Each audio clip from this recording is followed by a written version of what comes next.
اللهم صل وسلم وبارك عليه وعلى آله صلى الله وسلم عليه. مولاي صل وسلم دائما أبدا على حبيبك خير الخلق كلهم. مولاي صل وسلم دائما أبدا على حبيبك خير الخلق كلهم. Jika kamu bertanya bila malam mulia, peganglah pandangan dua imam terkemuka. Al-Ghazali sang kutub agung lagi berjasa,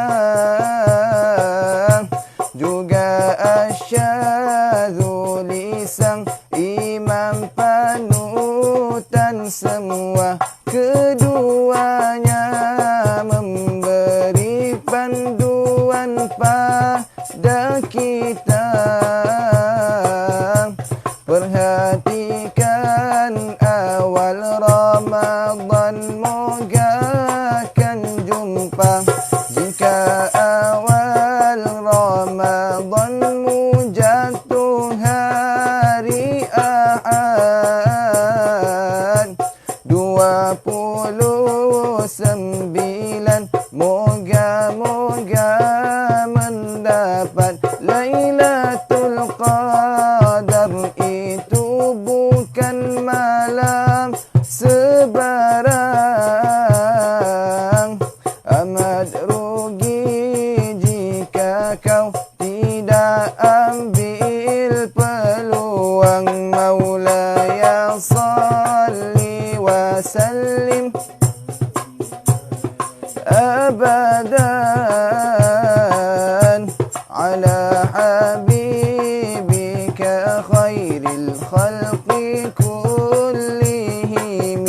Awal Ramadan jika berbetulannya Isnin,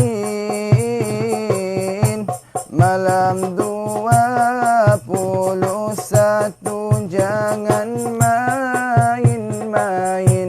Imamuna Asy-Syafi'i juga menyebutnya, jangan lalai dan leka pada malam siangnya. Jika jatuh awal Ramadan hari Selasa, malam 27 bersiap siaga. Kalau hari Rabu pula pada awal puasa, terdapat perbezaan dua imam berjasa. 29 pandangan Al-Ghazali, kurang 10 pula pandangan Asy-Syadzuli. Jikalau Khamis pula hari awal puasa, malam 25 jangan dipersiap. Hari Jumaat pula jika hari pertama, juga khilaf antara dua imam mulia. Berpandangan malam 27 berbeda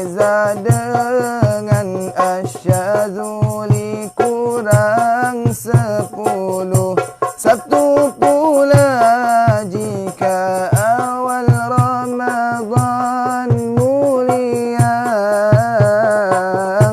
malam 23 ambil manfaatnya.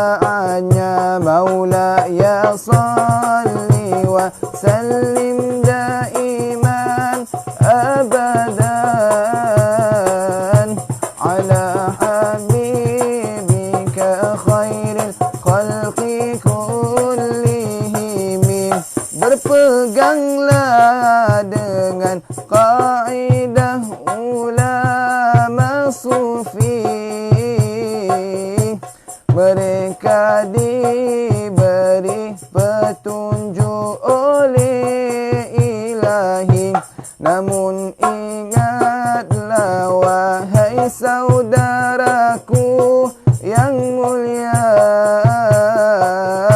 beribadahlah sepanjang Ramadan sempurna. Berdoalah moga dikurnia anugerah, bertemu malam yang mulia lagi terindah. Maulaya salli wa sallim daiman abadan bika khairil khalqi kullihim. Maulaya salli wa sallim daiman abadan ala habibika khairil khalqi kullihim. Allahumma salli wa sallim wa barik alaihi wa ala alihi sallallahu wa sallam alaihi.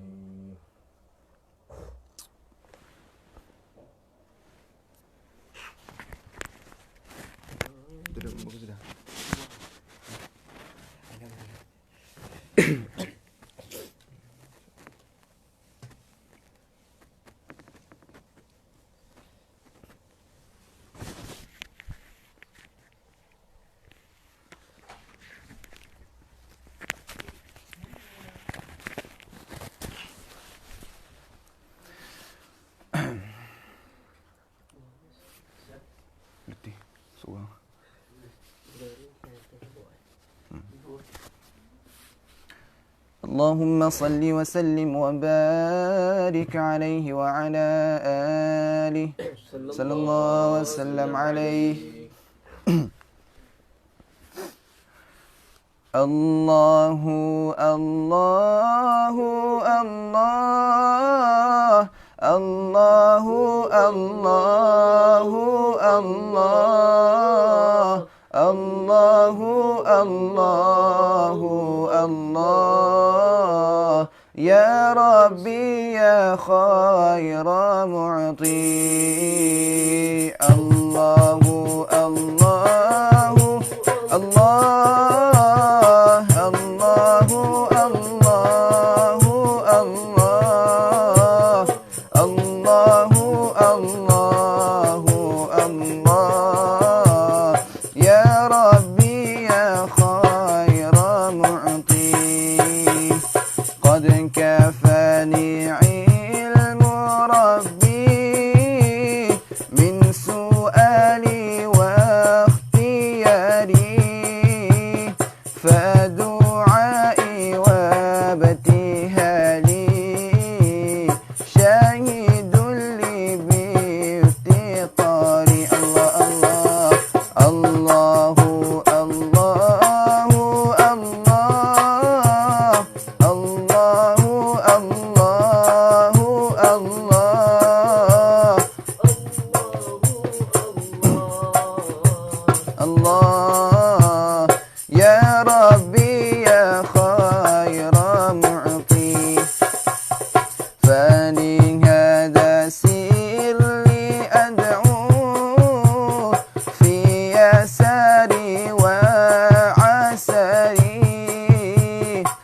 أنا عبد صار فخري ضمن فقري واضطراري. الله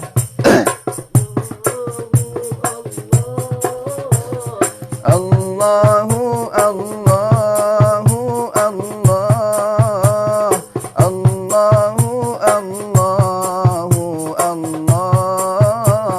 يا ربي يا خير معطي يا إلهي ومالكي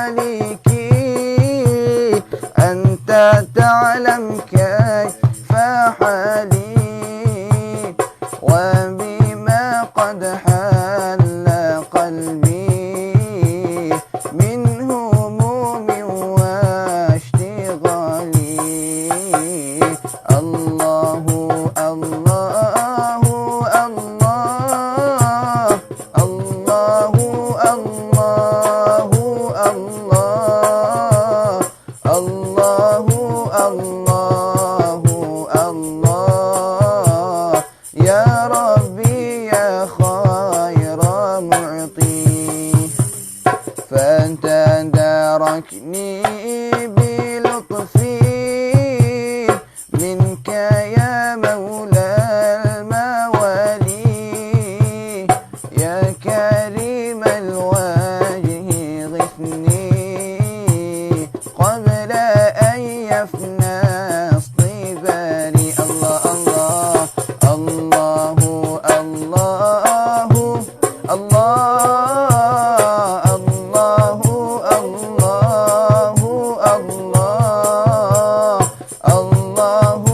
الله الله الله يا خير معطي يا قريبا يا مجيبا يا عليما يا سميعا قد تحققت بعجزي وخضوعي وانكساري.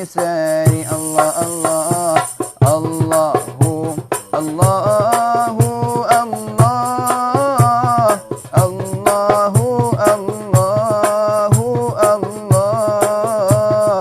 الله الله الله يا ربي يا خير معطي. اللهم صل وسلم وبارك عليه وعلى آله صلى الله وسلم عليه.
Bismillahirrahmanirrahim. Alhamdulillahi Rabbil Alamin. Wassalatu wassalamu ala ashrafil mursalin wa ala alihi wa sahbihi wa man tabi'ahum bi ihsanin ila yaumiddin.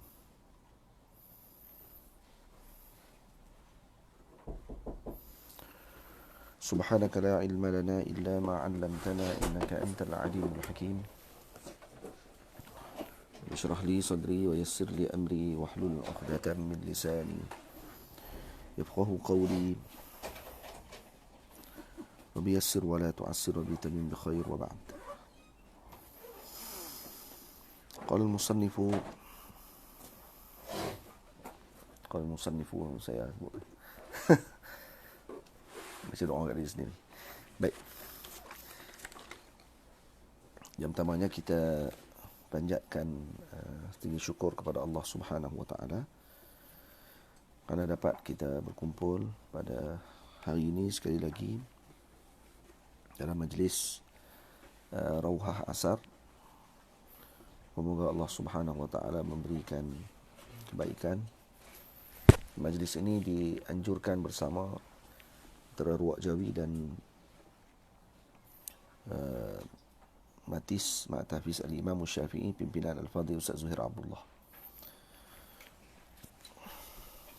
Tengok.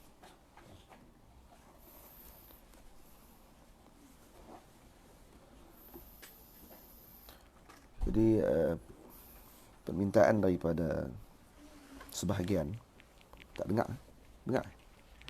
Dengar tak?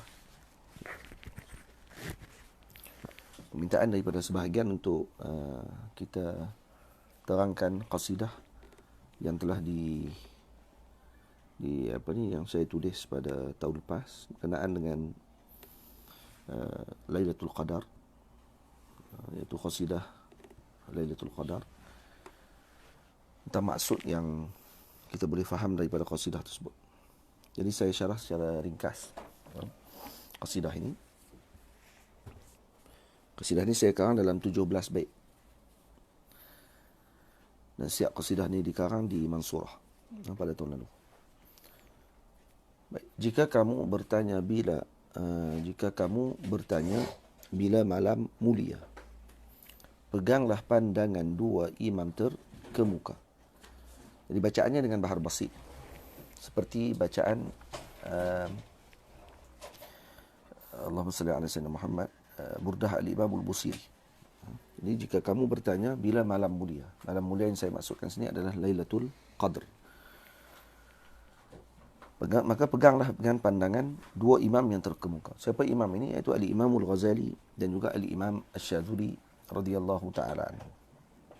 Itu saya sebut Al-Ghazali sang kutub agung lagi berjasa, juga Asy-Syadzili sang imam panutan semua. Ini Al-Imam Al-Ghazali, iaitu Al-Imam Muhammad ibn Muhammad Al-Ghazali At-Tusi radhiyallahu anhu. Ada menyebutkan tentang tanda-tanda dan tajribah yang telah dilalui oleh para ulama berkenaan dengan datangnya malam Lailatul Qadar, iaitu dengan cara kiraan hari permulaannya Ramadan, maka boleh ditentukan bilakah akan datangnya Lailatul Qadar. Dan perkara ini dilakukan dengan tajribah. Ini bukan dengan hadis, ini bukan dengan Allahumma salli ala sayyidina Muhammad, ayat daripada Al-Quran, cuma daripada tajribah para ulama yang telah dilalui. Dan setiap maksud tajribah ni dengan takrar, berlakunya pengulangan perkara tersebut, maka akhirnya dilihat berkali-kali sebegitu. Maka sebahagian di kalangan mereka meletakkan ini sebagai tandanya. Dia tak sebut ni sebagai kaedah, tapi ini sebagai tanda. Tanda sahaja. Ala kulli hal, sebenarnya setiap malam pada bulan Ramadan perlu untuk kita memberikan masa dan kemudian peluang untuk kita lakukan sebenar-benarnya ibadah kepada Allah Ta'ala. Karena sebahagian lagi para ulama mengatakan bahawa Lailatul Qadr ini sariyah fi kulli layali. Lailatul Qadar ini ada pada mana-mana malam sahaja di dalam tahun tersebut. Jadi tak semestinya dalam bulan Ramadan. Ada sebahagian yang kata macam tu. Tamam? Jadi baik yang ketiga saya sebut, keduanya memberi panduan pada kita. Perhatikan awal Ramadan, moga akan jumpa. Jadi dia bagi panduan. Karena dengan cara kita memerhatikan awal Ramadan kita itu, maka insya-Allah moga-moga kita dapat bertemu. Seperti mana para salihin dan para awliya ini bertemu. Jika awal Ramadanmu jatuh hari Ahad, 29 moga-moga mendapat. Jadi kalau Ramadan kita jatuh pada hari Ahad, moga-moga pada tarikh 29 Ramadan insya-Allah akan mendapatkan Lailatul Qadar. Kalau jatuh hari Ahad.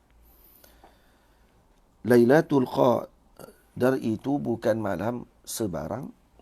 Amat rugi jika kau tidak ambil peluang.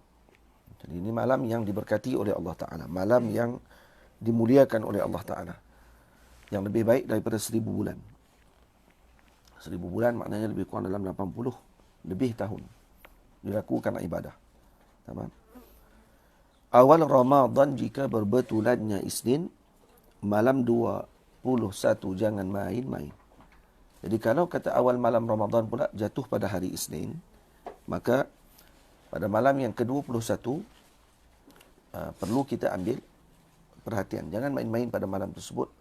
Moga-moga dapat kita lakukan ibadah dengan baik. Semalam malam 21. Malam 21.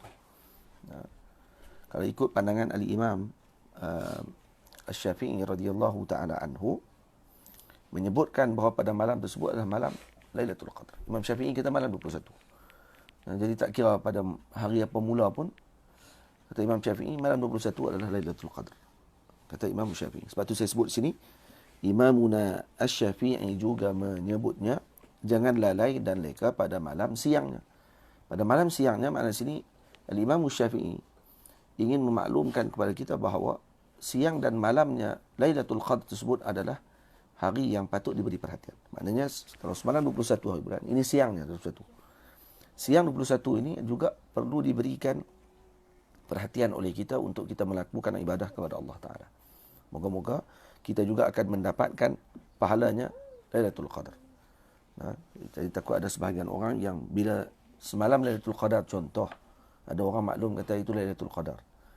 Maka esok siangnya dia rasa menyesal dan kemudian dia kata tak apa, buat macam mana, terlepas dah. Sambung tidur balik dah. Tak.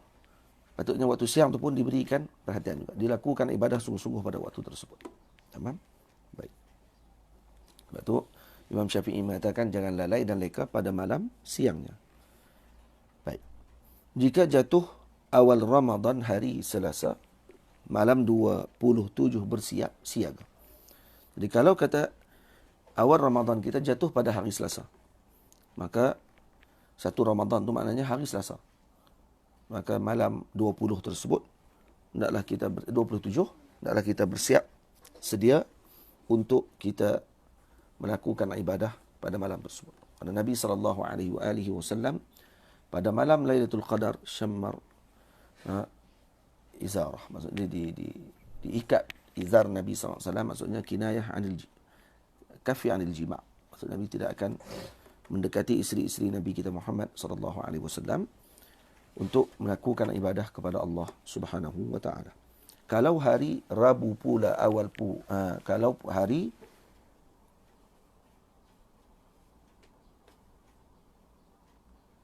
ni awak jadi macam jatuh.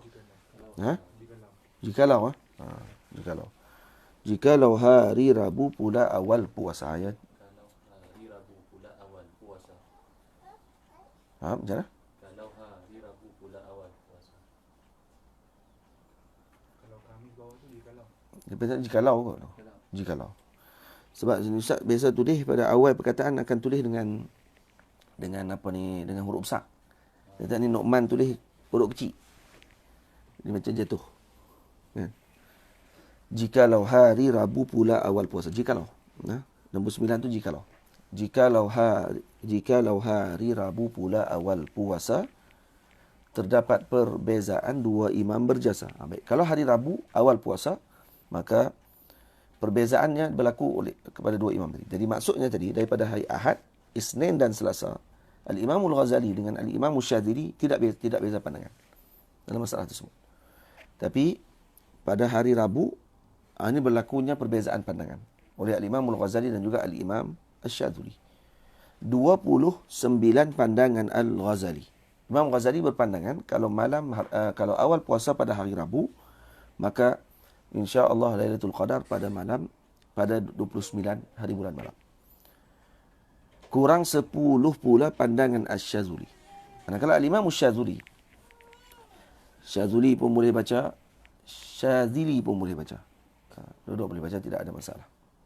Kalau ada yang baca Syadzili, Makanya baca Syadzuli kerana apa? Kerana disebutkan bahawa Al-Imam Syadzuli pernah mendengar hatif. Hatif maksudnya ni suara yang tidak diketahui. Menyebutkan anta syadzun li. Syadzun li maksudnya kamu adalah hamba-Ku yang satu-satunya yang yang terpilih, maksudnya gitu pada waktu tersebut. Anta syadzun li. Tamam? Kalau syadzili pula daripada syadzulah. Syadzilah. Syadzilah maksud satu kampung di tempatnya Al-Imam Al-Ghazali, Al-Imam Syadzili radhiyallahu taala anhu. Tamam? Jadi kurang 10 pula pandangan Asy-Syadzuli. Kurang 10 makna apa di sini? Ni ramai orang tanya. Apa makna kurang 10? Tengok kepada bait tu. Kalau bait tadi saya sebut 29 pandangan Al-Imam Al-Ghazali, kurang 10 maknanya kena tolak dengan yang disebut dalam bait tu. Maksudnya tolak dengan 29. Jadi kurang 10 maknanya berapa? 19 hari bulan. Jadi Al-Imam Syadzili, pandangan beliau ada yang hari-hari Lailatul Qadar bukan daripada malam yang 10 terakhir, tapi pada malam ganjil sebelum malam 20. Jadi maksudnya kena ambil berat pada malam-malam, setiap malam maksudnya. Dan Imam Syadzili berpandangan malam ke-19. Jikalau Khamis pula hari awal puasa, kalau Khamis pula adalah hari awal puasa, malam 25 jangan dipersia. Itu malam ke-25. Hari Jumaat pula jika hari pertama. Jika hari pertama Ramadan adalah hari Jumaat, juga khilaf antara dua imam mulia.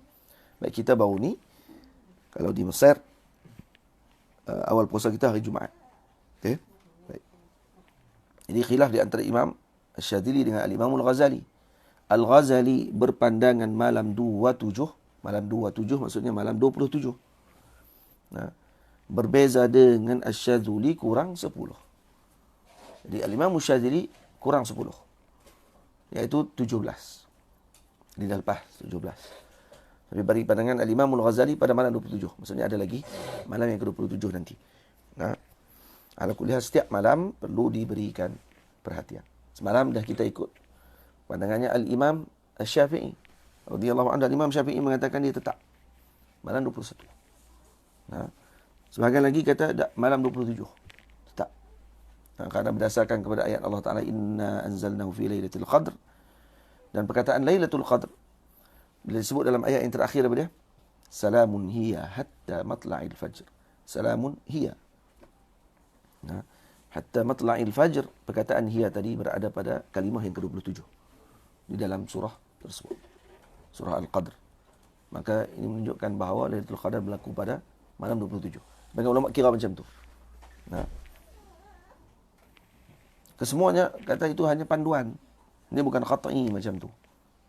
Jadi janganlah mengikut. Jangan nak ingkar dan sebagainya. Sabtu pula, jika awal Ramadan mulia, malam 23 ambil manfaatnya. Kalau Sabtu adalah awal Ramadan, maka malam 23 adalah insya-Allah malamnya Lailatul Qadar.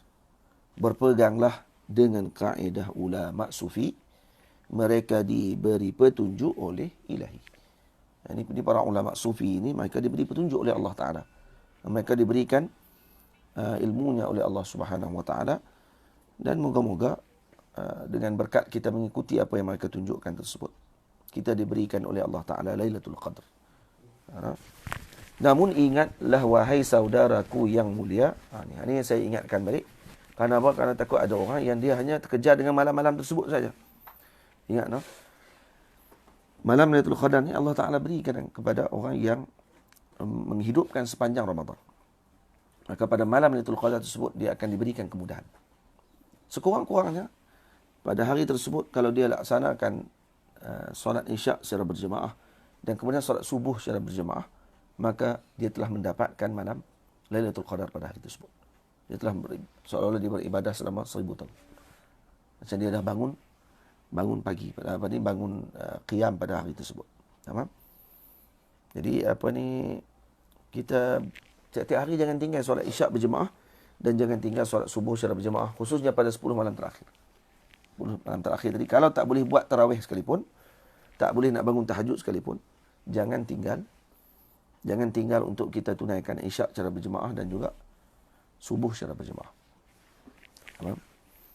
Jadi berpeganglah dengan kaedah ulama sufi, mereka diberi petunjuk oleh ilahi. Namun ingatlah wahai saudaraku yang mulia, beribadahlah sepanjang Ramadan sempurna. Jadi ibadahlah dalam sepanjang Ramadan ini dengan sempurna. Berdoalah moga dikurnia berdoalah moga dikurnia berdoalah moga dikurnia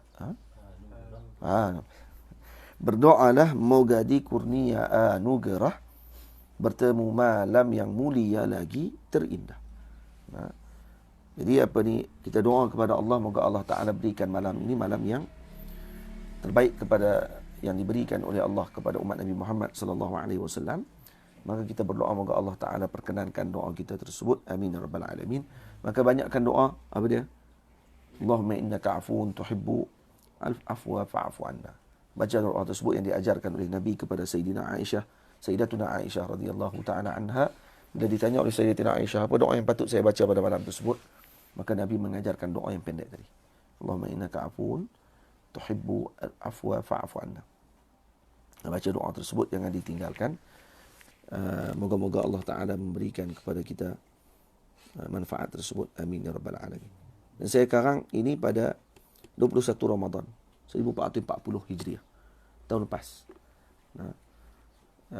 Munasabah juga ini kita baca pada 21 Ramadan juga. 1441, setelah setahun boleh baca.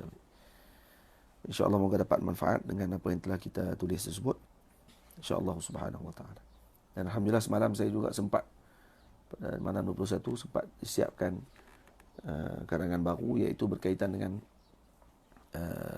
Isra' dan Mi'raj. Saya namakan kitab tersebut As-Sirajul Wahhaj fi Qissati Al-Isra' wal Mi'raj, atau fi Qissatil Mi'raj. Yang saya tulis dalam lebih kurang 113 bait. Saya 13. Lebih kurang kan? 113 113 bait berkaitan dengan Mi'raj Nabi sallallahu alaihi wasallam, Isra' dan Mi'raj Nabi sallallahu alaihi wasallam, yang saya tulis dalam bentuk bahar basit. Juga seperti mana bacaan Burdah Al-Imam Al-Busiri. InsyaAllah dah ditulis kot oleh Hakim. Hakim tulis ke tak ada tulis? Ada sikit. Nanti kalau dah siap dalam bentuk PDF-nya, nanti kita akan kita akan kongsi, dan kemudian nanti akan dicetak insyaAllah. Perlu disyarah. Kitab tersebut perlu disyarah. Baik. Sallallahu alaihi sayyidina Muhammad wa ala alihi wasallam. Baik, kita masuk kepada perbahasan kitab Fathul Muta'ali fi Adabil Ilmi wat Talaqqi. Masuk pada fasal yang baru, iaitu fasal pada menyatakan tentang pilihan ilmu, guru dan teman. Tamam.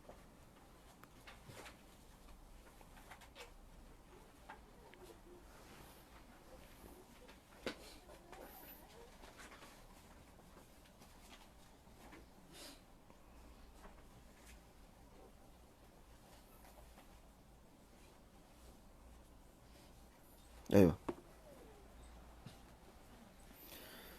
Mulakanlah. Ini saya baca jangan bahar basit pula. Ini bahar rajas. Mustaf'ilun, mustaf'ilun, mustaf'ilun. Mulakanlah ilmu muda dengan Al-Quran. Bukan sekadar baca tapi hafalan. Ini kita syarah panjang semalam kenaan dengan ilmu dimulakan dengan Al-Quran dulu. So kita menghafal Al-Quran. Mulakan hafalan Al-Quran dan mulakan membetulkan bacaan Al-Quran kita dengan baik di depan guru. Yang saya maksudkan sini bukan hanya baca saja, tapi dengan menghafal. Dengan menghafal. Sunnah para salaf, terikut dengan bahar basit. Mustaf'ilun, mustaf'ilun, mustaf'ilun. Sunnah para salaf jangan diabaikan. Setelahnya barulah menghafal matan.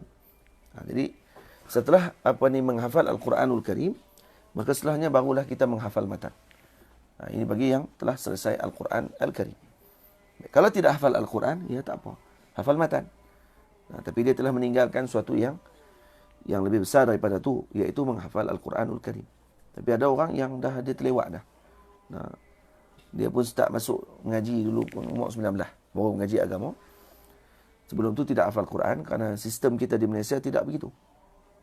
Alangkah baiknya kalaulah anak-anak di peringkat tadika dan sebagainya tu dijadikan silibus kepada para penuntut ilmu pada waktu tersebut dengan hafalan Al-Quran. Nah, kerana tak mustahil sebenarnya. Kita kata tu orang Arab boleh lah Ustaz. Nah, budak-budak Arab boleh lah umur 5 tahun, 6 tahun hafal Quran. Budak-budak Arab. Tak mana yang kita kata dia budak Arab. Kerana Quran ni ijaz. Kerana ada bukan semua pun budak Arab. Kalau kita nak kata budak-budak Arab yang boleh hafal semua. Bukan semua juga. Tak semua budak Arab hafal Quran. Nah, kalau kita nak katakan Arab mesti boleh hafal Quran. Tak semestinya. Berapa ramai juga Arab yang jahil dengan Quran. Walaupun Quran turun dalam bahasa Arab. Faham? Quran ni ijaz. Mampu dihafal oleh semua orang yang tidak mampu berbahasa Arab sekalipun. Boleh dihafal. Kemudian apa yang membezakan kita dengan Arab ni? Tak ada beza apa. Dia orang, kita pun orang juga. Betul? Dia orang, kita pun orang. Jadi, kita bergabung pada insaniah tersebut. Nah, bukan di insaniah. Insaniah tu di Kedah. Nah, kita bergabung pada insaniah. Ini al-insan haiwanun natiq. Semua kita haiwan natiq. Ini haiwan mufakkir. Nah, yang ada akal. Apa yang bezakan kita dengan mereka? Mereka makan aish, kita makan nasi. Nasi. Cepat lupa. Kan? Nama pun nasi. Kan? Man akala nasi. Kan? Siapa makan nasi, maka dia nasi. Lupa. Tak. Sama saja. Dia orang, kita pun orang. Nah, dia makan macam kita makan. Dia makan roti, kita pun makan roti juga. Jadi, sebenarnya tidak ada beza pun. Yang beza daripada yang beza tu adalah himmah. Himmah saja yang membezakan. Anak-anak Arab mungkin yang menghafal ni, budak-budak sebenarnya kalau disuruh, dia akan boleh hafal. Budak-budak khususnya. Nah, kerana apa? Kerana otak mereka, otak yang bersih. Itu kata para ulama.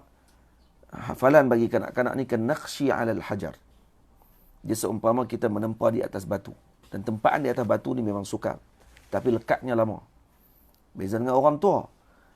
Orang tu dah masuk kepada umur dia besar. Dah macam umur 17-18 tahun baru nak hafal Quran.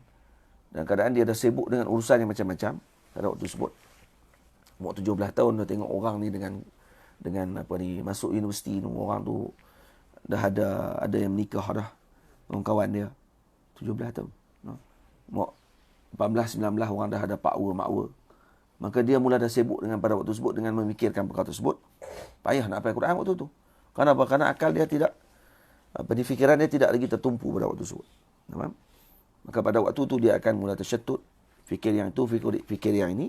Maka dia tidak akan dapat menumpu. Dia tak dapat tumpu. Maka dia boleh nak hafal Quran, sukar. Saya tak kata tak boleh. Sukar.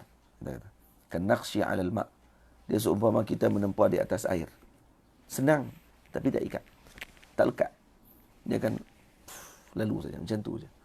Maka sebab tu, perlu ditempa ketika kecil. Anak-anak ni. Atau saya dengar ada seorang kawan. Di atas sebenarnya himmah. Dan juga atas keinginan ataupun kekuatan dorongan daripada bi'ahnya. Atau bi'ah ni penting. Ada saya dengar ada kawan kita daripada Johor. Ustaz Soleh tu. Dia kata, tiap-tiap hari dia letak ni. Dia akan photostate Al-Quran. Rasam Osmani tu. Yang cetakan Madinah tu. Dia photostate buat besar. Letak dekat dinding. Dia lekat kat dinding. Rumah dia penuh dengan lekat tu. Dan Ustaz Soleh kata. Kawan kita ni pelajar Mesir juga dulu. Ustaz ni. Ustaz ni pelajar Mesir juga dulu. Dia lekat dekat dinding rumah dia. Keliling rumah, dinding rumah dia tu penuh dengan hak tu saja. Tak ada benda lain. Jadi rumah dia tak ada ni perhiasan ke apa semua tak ada kat dinding ni. Yang ada photostate Al-Quran. Yang dia akan letak. Dan anak dia tiap-tiap hari, hak kecil ini pun akan duduk main, duduk tengok. Yang si abang akan pergi duduk baca. Yang si adik yang kecil umur 3 tahun, duduk pegang. Pegang saja. Dan rupa-rupanya, boleh baca lepas tu. Umur 3 tahun dah boleh baca lah. Ajaib dia kata. Umur 3 tahun dah boleh baca waktu. Sebab apa? Sebab tiap-tiap hari duduk dengar. Dan kemudian dia boleh tunjuk pula. Dia kata Quran ni ajaib. Dia kata. Quran ni memang ajaib. Tapi tu siapa dia yang boleh buat tu? Kena mak ayah dia macam tu. Mak ayah dia memang tiap hari kena had tu. Nak bagi anak dia dengan Quran. Tapi adakah tu dikira sebagai menghapuskan masa main anak-anak tadi? Tak hapuskan masa main anak-anak. Yang tak boleh ni, kalau kita umur 3 tahun anak tu dah pergi hantar tahfiz dah. Yang tu tak boleh. Teruklah budak tu. Takkan hantar budak tu duduk asrama umur 3 tahun. Tak boleh. Umur 7 tahun. Tak boleh. Budak-budak tak boleh duduk di ma'had tahfiz. Umur 7 tahun. Nanti mematikan masa budak tu. Dipisahkan dia dengan ayah dia, ibu dia. Ini tak sesuai. Sebab tu elok tahfiz dibuat macam sekolah rendah. Macam yang berlaku di Mansyah Badawi, kampung yang anak saya duduk ni dengan isteri. Ibu akan hantar ataupun ayah akan hantar anak pergi ke sekolah. Tengah hari pergi ambil balik. Itu tiap-tiap hari. Kena pergi balik. Dia tak boleh duduk di asrama. Tak boleh. Dia kena duduk dengan ibu ayah dia. Jadi masa umur 7 tahun tadi, umur 5 tahun, 6 tahun, 7 tahun dan tempoh 3 tahun ni, 3 tahun tersebut, 1 tahun untuk mengaji baca saja. Lepas tu mereka boleh terima budak pada umur 2 tahun setengah. 2 tahun setengah dah terima dah. Maksudnya umur 3 tahun, permulaan tu dah boleh dah masuk ke tadika tu. Di kampung tu. Untuk apa? Untuk mengajar diajar membaca. Dan dia tak akan bagi hafal tanpa membaca. Jadi tak boleh dia kata kita duk mengulang kat budak tu. Inna a'tainakal kautsar. Budak tu pun ulang. Budak memang cepat. Tapi dia tak ingat nanti. Dia tak kenal huruf. Tak kenalkan dia dengan huruf. Dia ada cara teknik dia. Kemudian diajarkan kepada anak-anak tadi dengan Al-Quran. Bayangkan kalau kata di tempat kita. Ada tempat ni. Masalah kita pula lah. Ibu ayah tak bagi sokongan pun. Benda macam tu. Dia kalut lagi anak dia cakap orang putih daripada boleh Quran ni. Walaupun mungkin kita kata, ada kan macam tu? Ada. Kalau tidak tak cakap. Seorang pun jadilah. Kira ada kalau seorang pun. Boleh. Jadi ni kampung tu sendiri berikan kerjasama. Dalam keadaan sebulan bayar kepada guru-guru tadi dulu 50 genih. 50 genih lebih kurang RM10. RM10 sebulan. Guru 100 orang. Haji, lah ni baru naik 120 genih. 120 genih kamu. Lebih kurang naik 120 genih. Tu pun orang kampung pakat protes habis marah. 120 genih orang kampung. Tapi 120 genih dibanding dengan masa anak mereka tiap-tiap hari. Kecuali hari Jumaat dengan Sabtu. Kecuali hari Jumaat saja. Sehari dia cuti. Dan tidak ada cuti sepanjang tahun. Kecuali ini yang telah cuti ni sebab kerana COVID ni. Yang cuti panjang ni. Kerana keluar arahan daripada kerajaan. Tak boleh berkumpul. Tu yang baru cuti. Kalau tidak, tak ada cuti. Payah cuti. Orang lain cuti sekolah, mereka tak cuti. Mengaji. Minta 120 sebulan. 120 genih. 120 genih lebih kurang dalam RM40 sebulan. RM40 sebulan. Kalau di setiap kampung ada yang macam tu.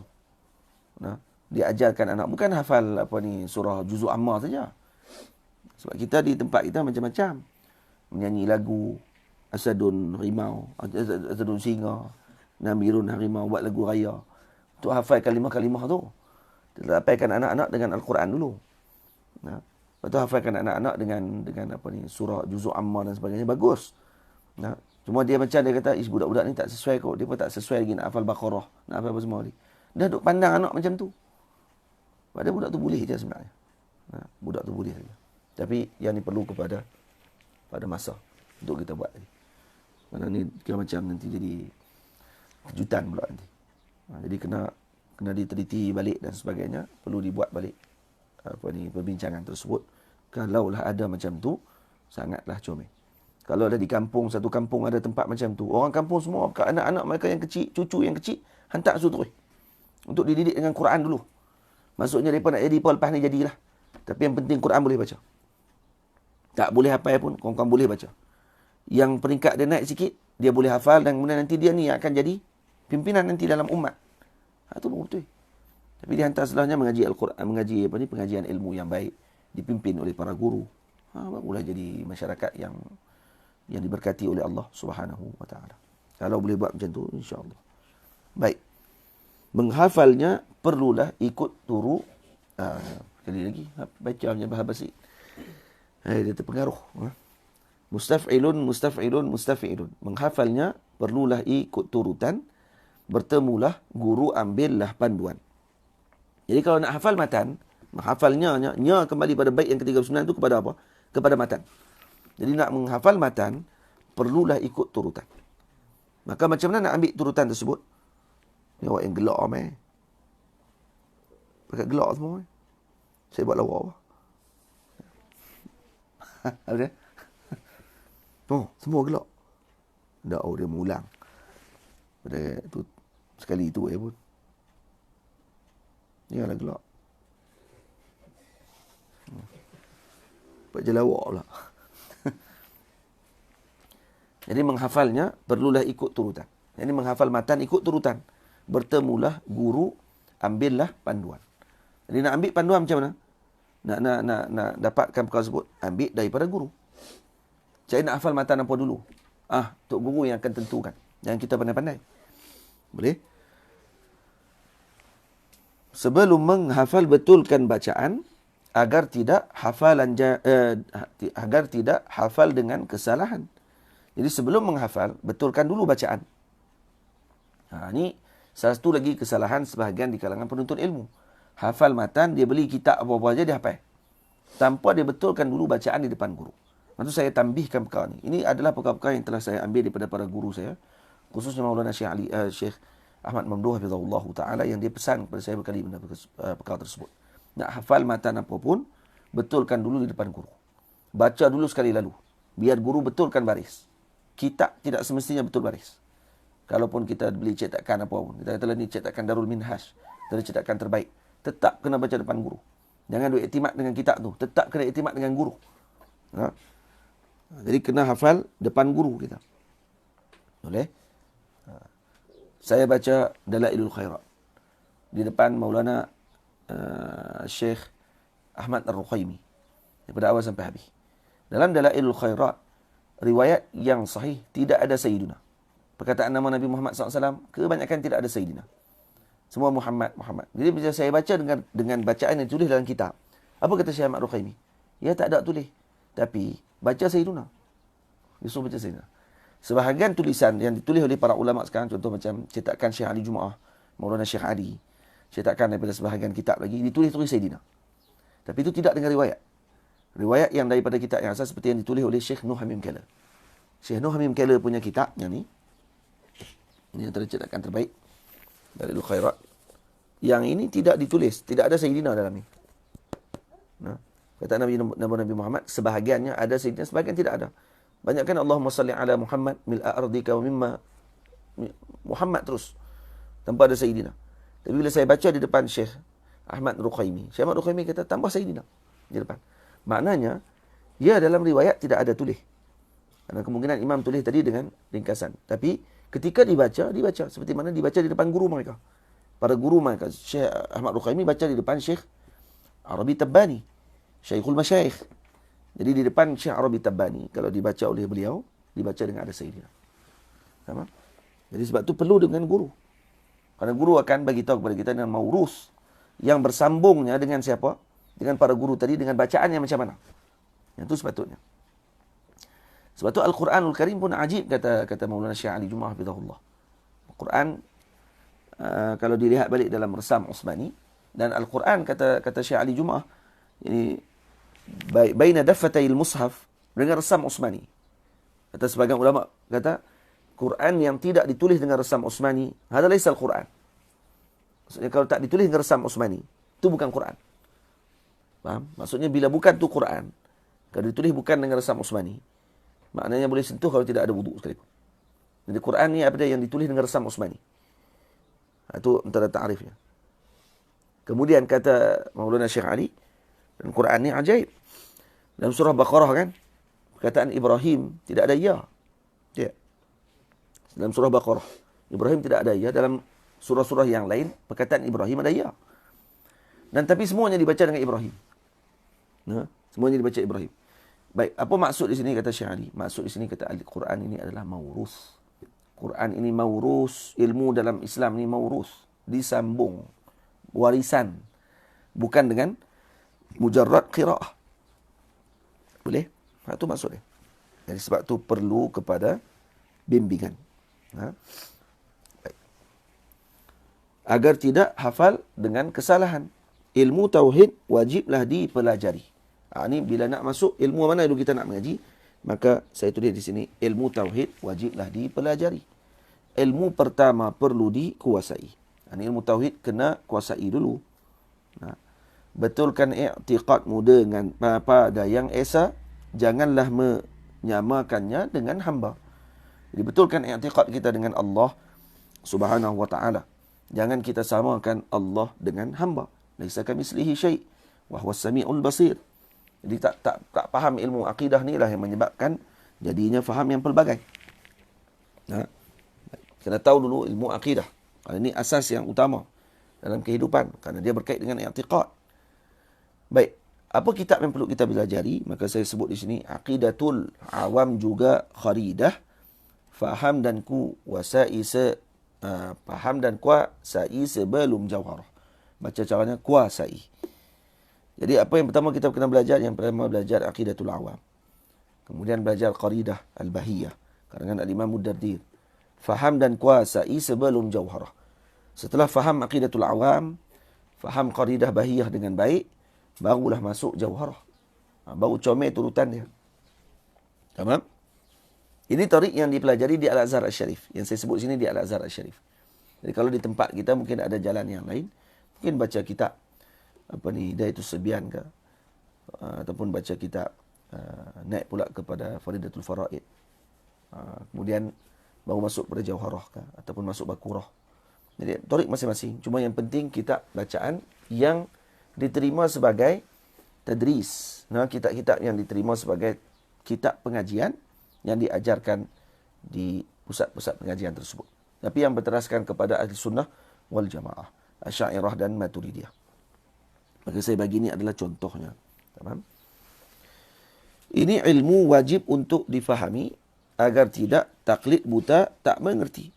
Ini adalah ilmu yang wajib untuk kita faham betul-betul dan kita amalkan. Kerana apa? Kerana kita tidak mahu menjadi orang yang hanya taklid buta sahaja.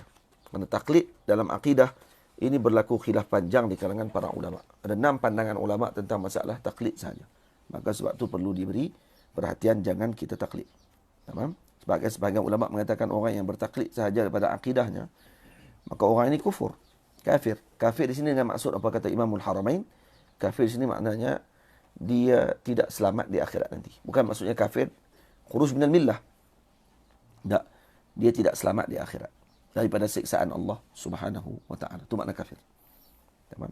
Tapi kalau hukum nikahnya dengan orang Islam sah, kerana dia Islam. Cuma dia taklid saja. Dia orang tanya tak tahu apa. IC Islam, tapi taklid saja. Maka orang ini tidak selamat di akhirat nanti. Sebab itu perlu ambil dengan ilmu. Orang-orangnya tahu dalil ijmal bagi sifat Allah dan sebagainya. Baik yang ke-45. Setelahnya belajarlah ilmu fiqh. Dah habis ilmu tauhid. Bukan mesti habis dulu baru mengaji fiqh. Tak, maksudnya sekali maksudnya. Setelahnya tadi maksudnya pada turutan. Kalau nak mengaji, yang perlu dikuasai tauhid. Yang berkait dengan i'tiqad. Sebab tu ada seorang ulama meminta kepada Imam Al-Khuzwini.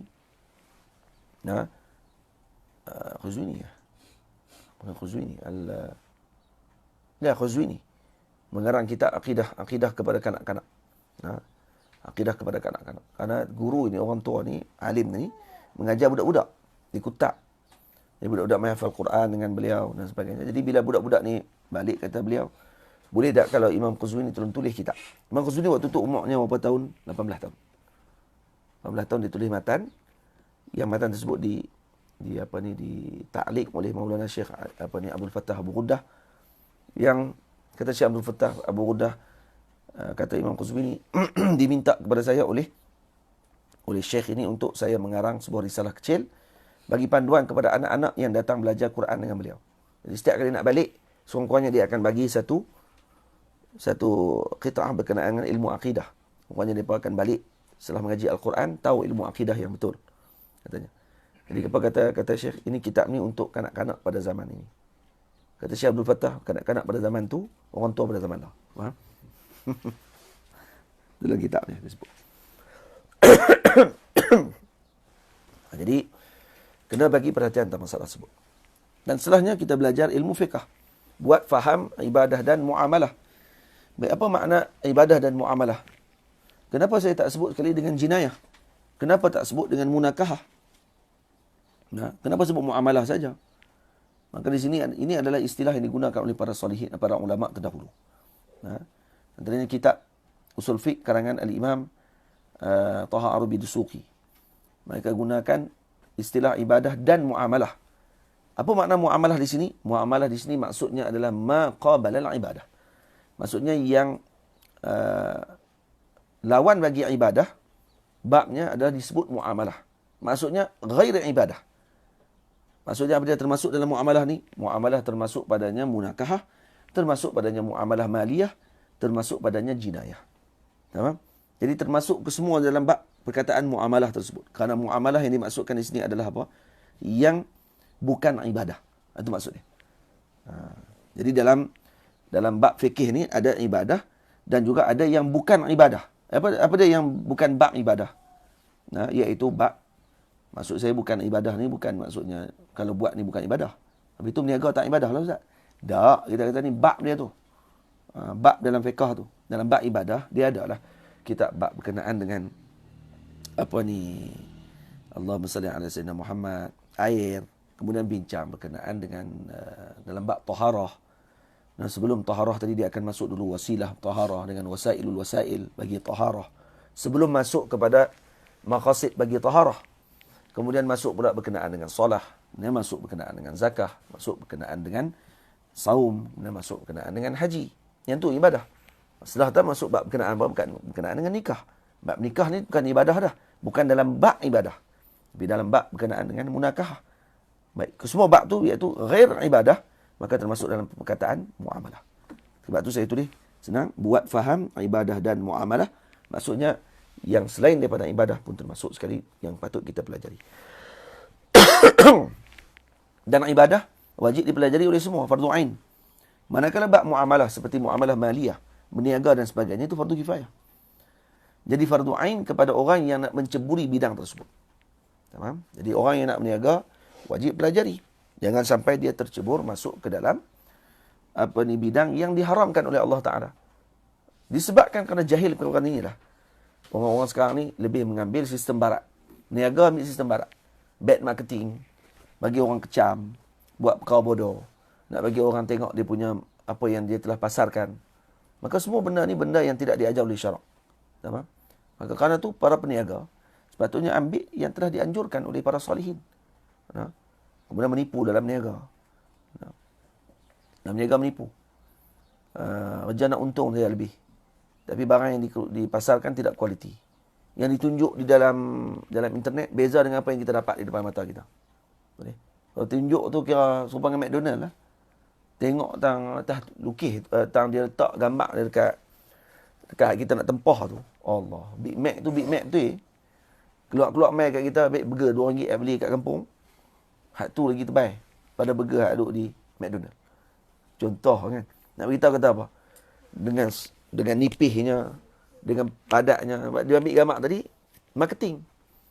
Jangan terpengaruh dengan yang sistem macam tu. Hanya nak bagi orang nampak cantik pada bentuk luaran. Tapi bila yang realiti tidak cantik macam tu. Tak, jangan macam tu. Sepatutnya bagi kita orang Islam ni, kalau gambar pun lawa, hak yang kita sedia pun lebih lawa daripada tu lagi. Jadi macam tu. Barulah berkat. Bahawa orang lain ni nak kaya tapi tak mau berkat. Oh, kok mana? Kaya tidak berkat, tak ada guna apa.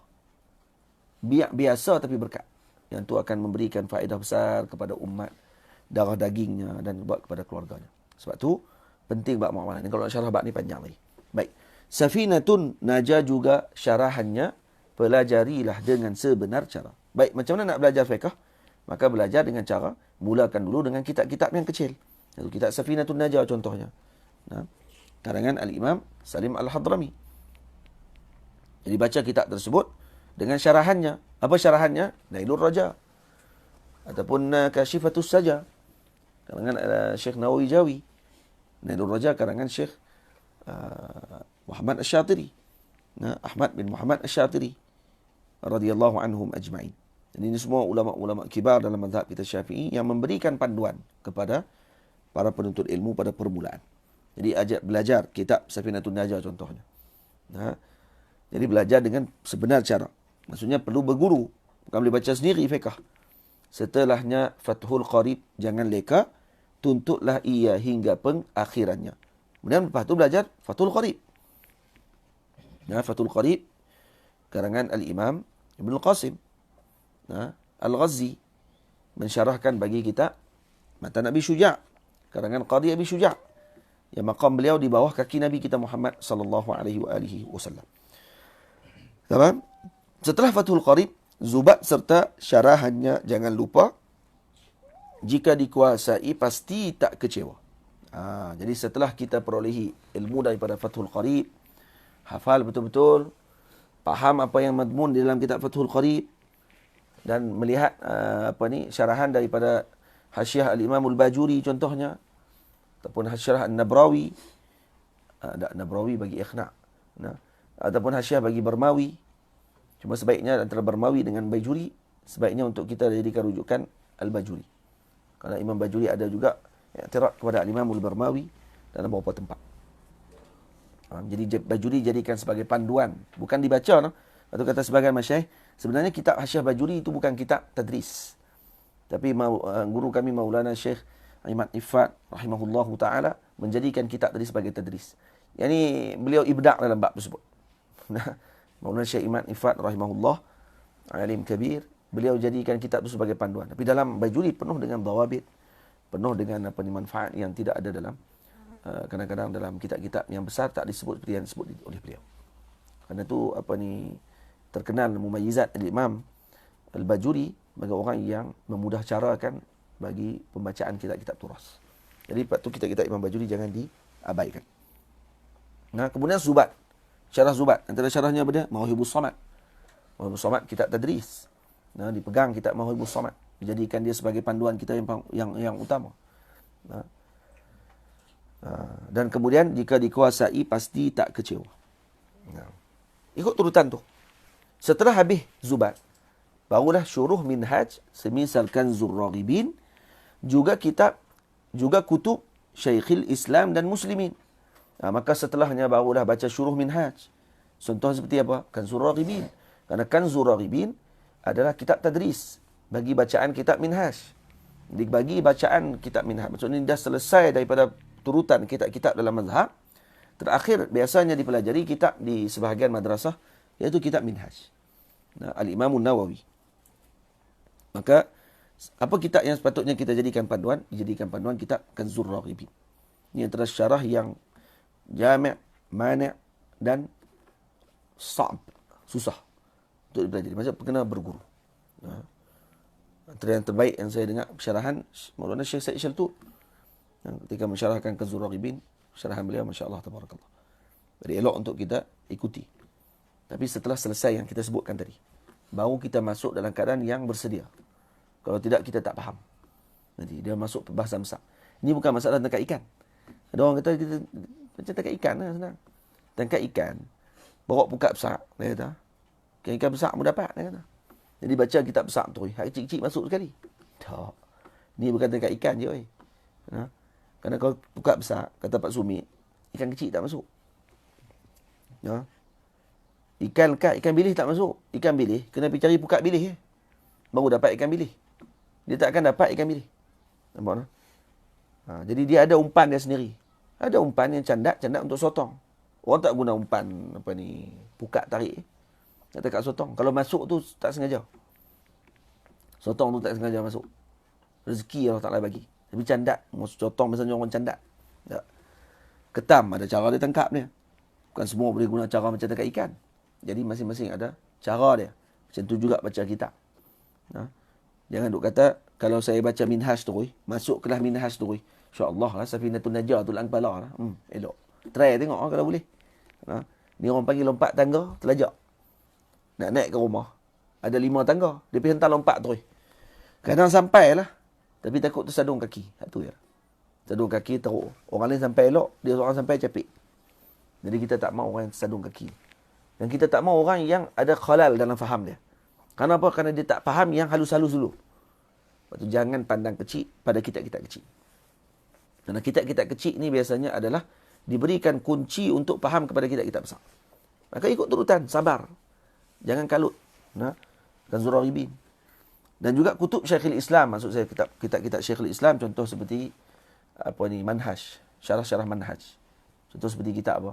Seperti kitab Fathul Wahhab. Setelah tu baru naik Fathul Wahhab. Baca. Fathul Wahhab ni Allah SWT perlu kepada guru, kerana dia bukan kitab yang senang juga. Nah, untuk kita fahami. Jadi juga kutub Syekhul Islam dan Muslimin. Kutub jamak kepada kitab. Jadi juga kitab-kitab maksudnya. Syekhul Islam dan Muslimin. Siapa Syekhul Islam dan Muslimin?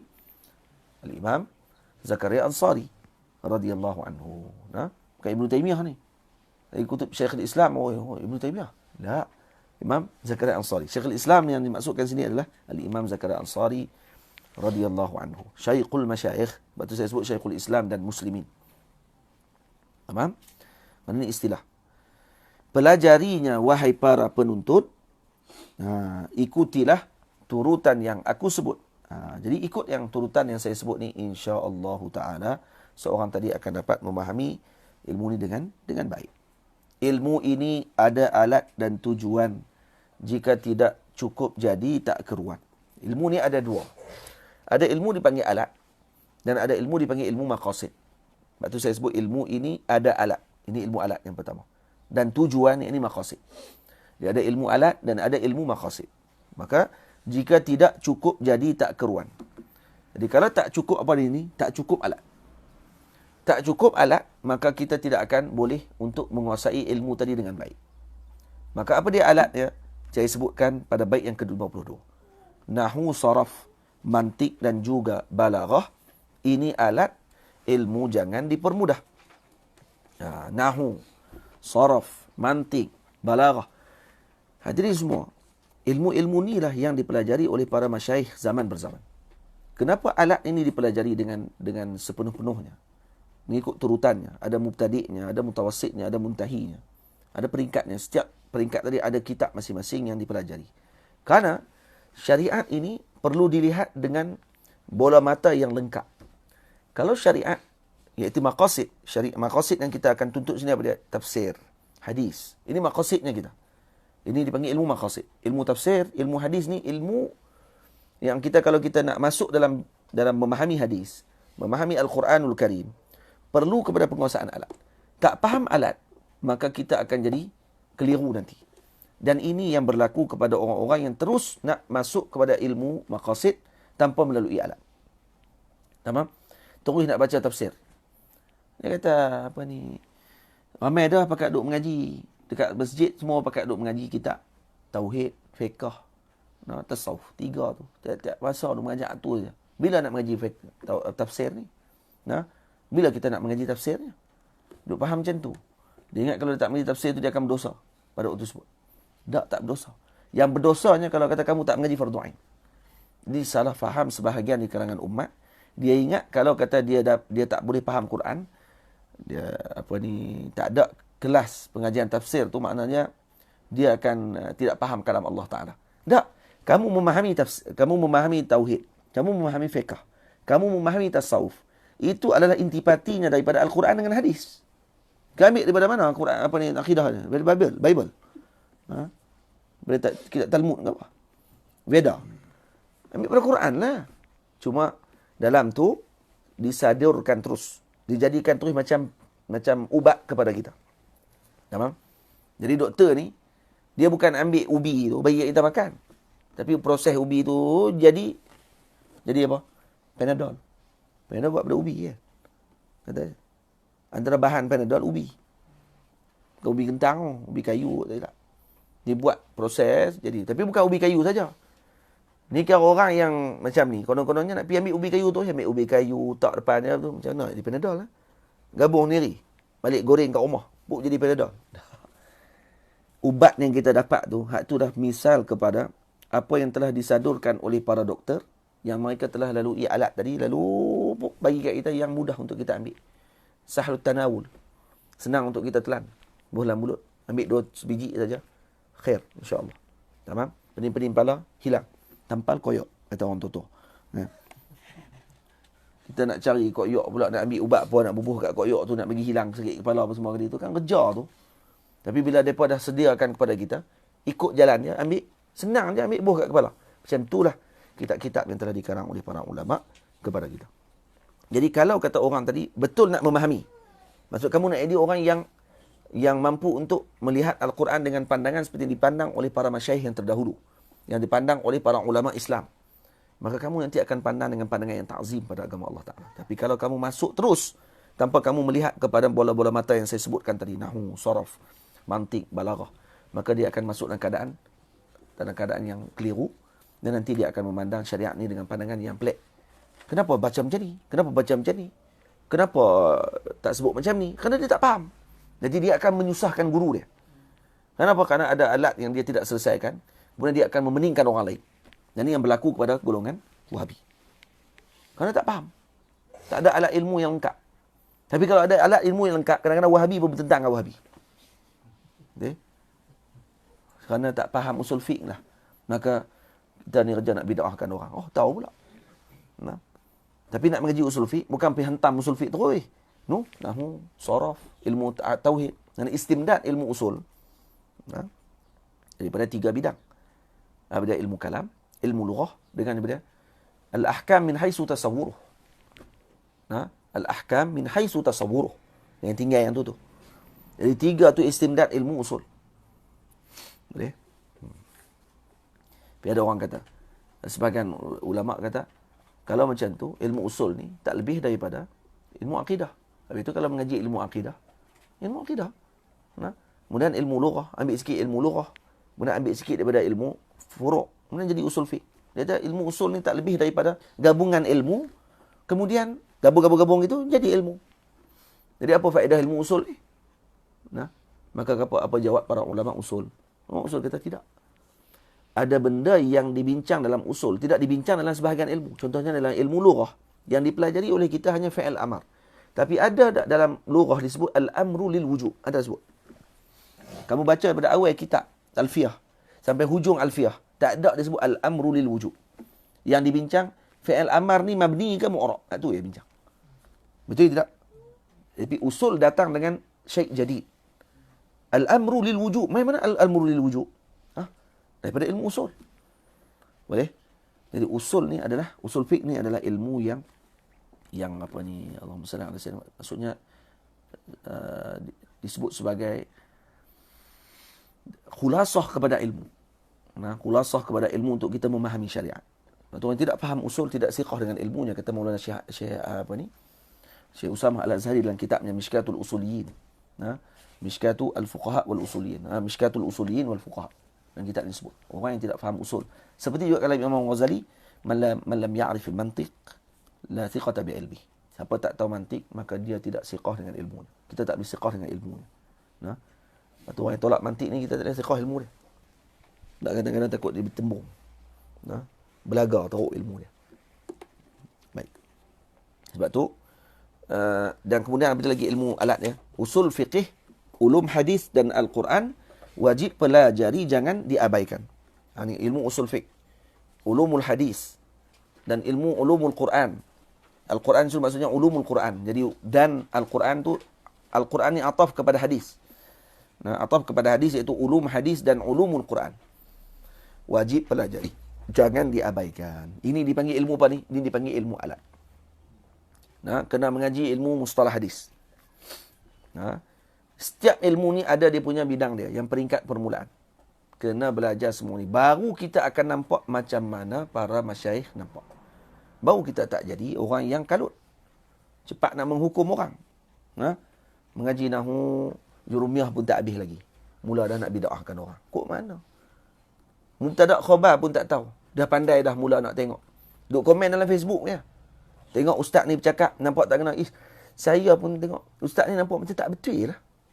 Tahu mana betul tak betul. Hang mengaji apa? Kalau kamu mengaji bahagian kamu, jangan sibuk dengan bahagian orang. Dan kemudian jangan duk sonok sangat, duk rasa macam kita cerdik semua benda. Yang ni masalah orang zaman lah. Nahwunya tunggang terbalik. Sarafnya tak tahu apa. Saraf. Apa dia saraf ni? Ilmu saraf ke apa? Gambar pula kalau diterjemah pula. Saraf ditulis S-A-R-A-F. Saraf. Ilmu saraf. Maksudnya saraf tunjang.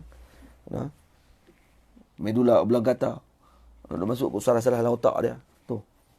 Tu bukan saraf, tu panggil kepala otak hang. Dia panggil. Tak arti apa. Pun nak komen orang yang para guru duk mengajar dan sebagainya. Hak ni yang jadi ni. Mantik pun tak tahu. Apa ke benda mantik pun tak tahu. Nah, mantik ni bukannya raja pandai pangkah orang bagi mantik. Mantik ni kaedah. Nah, ilmu cara berfikir. Apa dia? Ta'rif mantik alatun qanuniyatun. Apa dia? Ta'simu mura'atuha az-zihna 'anil qata'i fil fikri. Ini ilmu alat yang qanuni, alat yang universal. Saya terjemah untuk alat yang universal, maksudnya alat yang qanuni, maksudnya yang masuk pada semua bidang. Ini kata para ulama. Maksudnya ilmu alat ini ilmu, dia panggil pun ilmu alat dah, sebut awal-awal lagi. Alatun qanuniyatun. Jadi ilmu mantik ni ilmu alat yang mana dia menyerap dalam semua bidang. Semua bidang ilmu ni akan ada bahasan, maksudnya mau tak mau perlu masuk pada mantik. Sebab dalam ilmu dia akan ada ta'rif. Dan itu antara maqasid tasawur dalam ilmu mantik. Kemudian dia akan ada berkenaan dengan tasdiqat. Untuk nak bentuk di antara maddah dengan hay'ah. Betul ataupun tidak. Barulah akan tepat ilmu tersebut. Seperti mana yang dibahaskan oleh para ulama. Dan baca kitab-kitab turas yang terdahulu. Kesemuanya penuh dengan mantik. Penuh dengan ilmu alat. Ini. Maka khazanah alam yang ada di keliling kita ni, yang telah ditinggalkan oleh para ulama dan para masyaikh ni.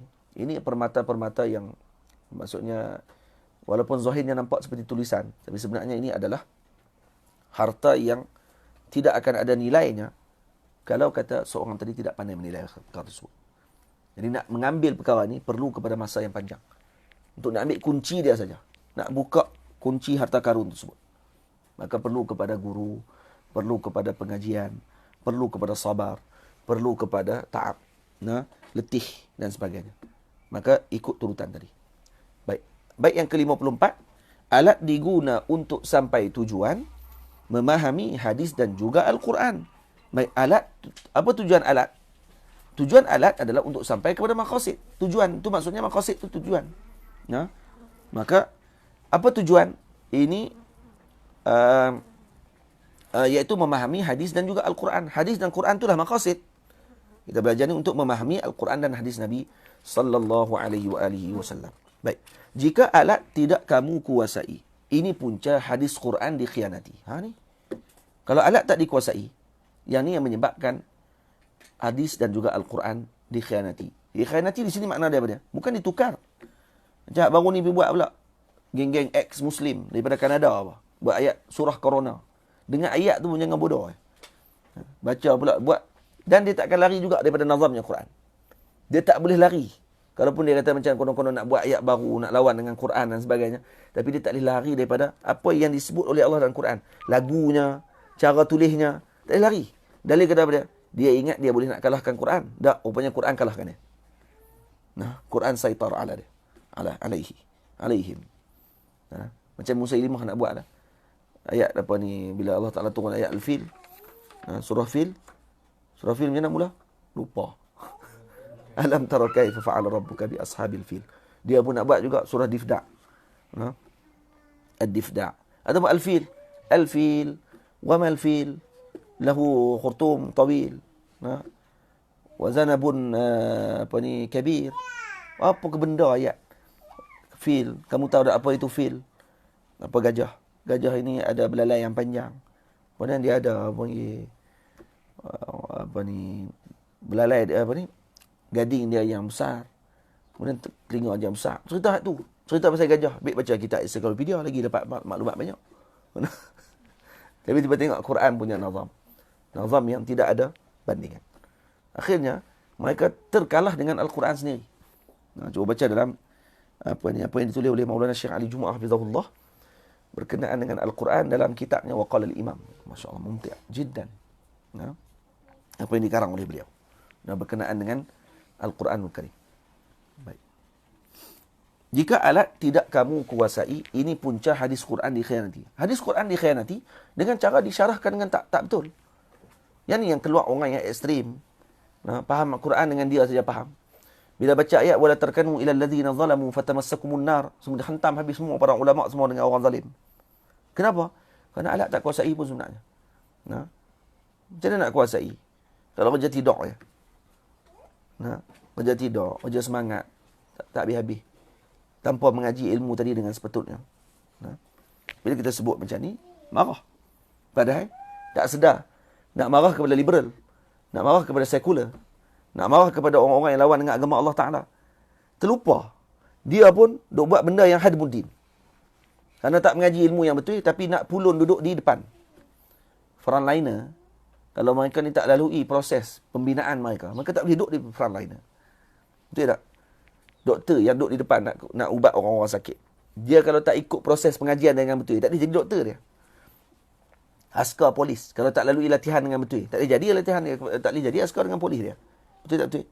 Tapi macam mana ulama tak lalui proses yang betul dalam pembinaan, tiba-tiba jadi ulama duduk kat depan? Tak ajaib ke? Nak bawa orang kepada Tuhan ni. Tiba-tiba kamu tak belajar ilmu yang berkaitan dengan ketuhanan yang dengan sepatutnya. Mengaji cedok sikit-sikit tu pun tak apa nak faham mana. Tiba-tiba aku kata ini adalah ulama. Kok mana? Ulama pula tu. Saya ulama. Nama tu dia ulama tu. Kok saya alim tu lain kira. Dia ulama. Jamak kepada alim. Jamak kepada alim. Alim ulama. Maksudnya dia seorang je jamak tu kepada ulama. Saya ulama. Saya ulama. Memang hebat tu. Kira dia adalah gabungan kepada 3 orang alim. Saya ulama. Sebab dia kan jamak kan. Ulama kan jamak. Ajaib betul. Yang ni yang berlaku. Ini orang panggil apa? Ini panggil khianat. Pengkhianatan dalam agama. Yang ni yang disebut oleh Maulana Al-Imam Zarnuji. Yang ni yang dipesan oleh para imam seperti Al-Imam Badruddin Ibnu Jama'ah. Faham? Jadi sebab tu perkara ni sangat perlu diberi perhatian. Yang kita duk pertahankan ini, yang kita nak kena jaga betul-betul ni daripada orang-orang yang mendakwa ni lah. Kerana mendakwa ni lagi bahaya sebenarnya. Yang ni akan merosakkan umat lebih berat daripada orang yang jadi doktor dalam keadaan tidak ada sertifikat. Kalau orang tu tak ada sertifikat, tu pun marah, masuk mahkamah tu. Orang yang buat braces gigi tu. Tapi tak ada sijil. Dia buat klinik untuk buat braces gigi tu. Berbulan kali habis rongak gigi orang. Rosak habis semua. Boleh menyebabkan kematian. Disebabkan kerana doktor tidak ada kelayakan. Itu dalam bab dunia. Bayangkan orang yang tidak ada kelayakan dalam agama tiba-tiba bercakap pasal agama. Takkah orang nampak agama ni buruk pada waktu tersebut? Ya, kerana ni. Sebab tu para ulama dulu sangat jaga. Al-Azhar Al-Sharif satu ketika dulu kalau kata seorang tadi tidak mendapat izin daripada gurunya, tidak mendapat izin daripada jamaah ulama untuk dia mengajar, untuk dia memberikan didikan kepada umat, maka pada waktu tersebut dia akan diberikan amaran. Itu dulu, ketika dulu di Al-Azhar Al-Sharif diberikan amaran. Dia hantar surat kali pertama, jangan mengajar, kamu tak boleh mengajar lagi. Hantar surat yang kedua, kalau mengajar juga. Kalau kali ketiga masih lagi mengajar di Masjid Azhar, pada waktu tersebut, maka dia akan dibawa di atas keldai, keliling Kairah pada waktu tersebut. Dibotakkan kepala. Kemudian disebut, ini jaga-jaga, ini orang yang nak mengubah agama Allah Ta'ala. Cuba tengok, hanya kerana tidak belajar dengan betul, hanya kerana tidak mengikuti sistem dengan betul, maka dianggap ini orang yang mengubah agama Allah Ta'ala. Bayangkan. Bayangkan sekarang ni berapa ramai orang yang macam tu. Na'udzubillah min zalik. Sebab tu kita perlu kepada institusi yang mana menjaga perkara tersebut. Alhamdulillah. Kau ada lagi di tempat kita macam pondok pengajian dan sebagainya, pesantren. Al-Azhar Al-Sharif dengan sistem lamanya yang telah dihidupkan balik oleh Maulana Syekh Ali Jumaah. Kemudian madrasah-madrasah yang ada. Moga-moga Allah Ta'ala jaga. Moga-moga Ruak Jawi termasuk di tempat tersebut. Amin. Yang untuk menjaga asalatul Islam tersebut. Asalah tadi. Benda yang sepatutnya dijaga. Kerana ini yang akan nanti keluar menjadi pimpinan dan juga panutan kepada umat Nabi Muhammad sallallahu alaihi wasallam.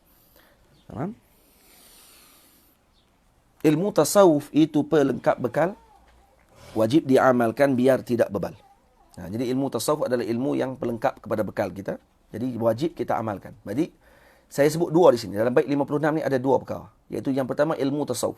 Ilmu tasawuf maksud daripada ini dalam bentuk teori. Jadi kena belajar ilmu tasawuf dalam bentuk teori. Seperti yang ditulis oleh para ulama. Jadi sebenarnya ilmu ni adalah apa dia? Malakah. Kerana ilmu ada 3 maksud. Ilmu yang pertama maksudnya qawaid nafsuh. Qawaid itu sendiri. Yang kedua idrakul qawaid. Ilmu yang maksudkan dengan ilmu yang maksud yang kedua idrakul qawaid. Iaitu mengetahui kaedah tersebut. Dan yang ketiga apa makna ilmu? Malakatun rasiqah. Yani malakah. Apa malakah? Kaifiyatun rasiqatun fin nafsi. Atau sifatun rasiqatun fin nafsi. Iaitu sifat yang mendarah daging. Ataupun kaifiyah rasiqah, yakni kualiti yang mana terdapat di dalam mendarah daging di dalam jiwa seseorang tersebut. Faham? Itu malakah. Jadi ilmu juga dengan makna malakah. Baik. Satu ketika dulu, ilmu di kalangan para ulama adalah malakah. Disebabkan kerana semakin turunnya zaman, maka akhirnya ilmu terpaksa diletakkan dengan kaedah. Setelah sebelumnya, dalam bentuk malakah. Faham elok-elok yang ni? InsyaAllah khair. Tamam? Jadi ilmu contohnya fiqh contohnya. Pada zaman Al-Imam Syafi'i. Dan sebelum Al-Imam Syafi'i, ilmu adalah malakah. Fiqh itu malakah. Tamam? Al-Imam Sayyidina Osman, Sayyidina Umar, Sayyidina Abu Bakr, Sayyidina Ali, para sahabat yang agung, yang di kalangan ahli fatwa, di kalangan para sahabat Nabi, dan para tabi'in yang di kalangan fuqaha Madinah dan sebagainya. Mereka ni adalah ashabul malakah. Nah, fiqh tadi sajiyah dalam diri mereka. Bila mana Al-Imam Syafi'i radhiyallahu anhu melihat bahawa zaman akan datang, kemungkinan malakah tersebut tidak akan mampu untuk difahami, melainkan diletakkan kaedah. Maka Al-Imam Syafi'i menulis risalah untuk memahamkan kepada umat akan datang bagaimana salaf yang terdahulu memahami nas Al-Quran dengan hadis dalam bentuk malakah. Ini qawaid yang mereka ada. Maksud qawaid ini sebenarnya ada dalam otak mereka, cuma tak dikeluarkan dalam bentuk kaedah. Siapa yang keluarkan? Al-Imam Syafi'i. Maksudnya baca kitab usul fiqh ni sebenarnya seolah-olah kita masuk ke dalam otaknya mujtahid. Macam mana mujtahid berfikir. Ini bahasa Syekh Ali Jumaah. Syekh Ali Jumaah sebut, masuk dalam usul fiqh ni dikatakan macam kita sedang mengembara dalam otaknya mujtahid. Macam mana mujtahid ni, fikir. Macam mana yang ni boleh dikeluarkan hukum begini, keluar begini, macam tu. Tamam? Ini bukan benda kecil. Ha? InsyaAllah kalau kata kita fahamnya ni, maka kita akan tahu bahawa perkara ni sangat besar. Sebab tu, ilmu tasawuf yang asalnya malakah, asalnya amali, terpaksa ditulis dalam bentuk teori. Untuk apa? Untuk dipaham dulu. Bagaimana bentuk susunannya, kemudian barulah dengan amali. Sebab tu saya sebut dua-dua. Ilmu tasawuf itu pelengkap bekal, yakni ilmu dalam bentuk teori. Wajib diamalkan. Ini ilmu dalam bentuk teori, dalam bentuk amali. Wajib diamalkan biar tidak bebal. Jadi ada dua tasawuf di sini. Tasawuf teori dengan tasawuf amali. Karena yang paling tepat, yang paling betul bagi tasawuf adalah beramal. Buat apa mengaji kitab tasawuf sampai 30 kitab? Tapi lepas tu dengki juga dengan orang. Mengaji kitab tasawuf bukan main lagi. Tapi kalau bab nak berkelahi dengan orang, dia ada masa tu. Mengaji tasawuf bukan main lagi. Tapi kalau bab nak mengutuk orang, dia ada masa tu. Ha? Mengaji tasawuf bukan main lagi. Tapi kalau bab dengan nak memperkecilkan orang lain, dia ada masa tu. Bukan macam tu pengajian tasawuf sebenarnya. Tamam? Baik. Pilihlah guru sebenar wahai teman. Ilmu ini agama bukan mainan. Inna hadzal ilma dinun fanzuru amman ta'khuzu dinakum. Kata Sayyidina Al-Imam Ibn Sirin. Jaga. Ilmu ini agama. Nah, maka lihatlah kepada siapa kamu mengambil agamamu. Jadi ini pun penting untuk ibu ayah. Tengok kepada siapa anak kita nak hantar. Institusi mana kita nak hantar anak kita. Jangan pakai hantar saja. Tanya dulu kepada para guru. Baru kita hantar. Ini kita duk kira dengan diri kita. Kita tak pernah lalui sistem pun. Nah, kita lalui sistem kita.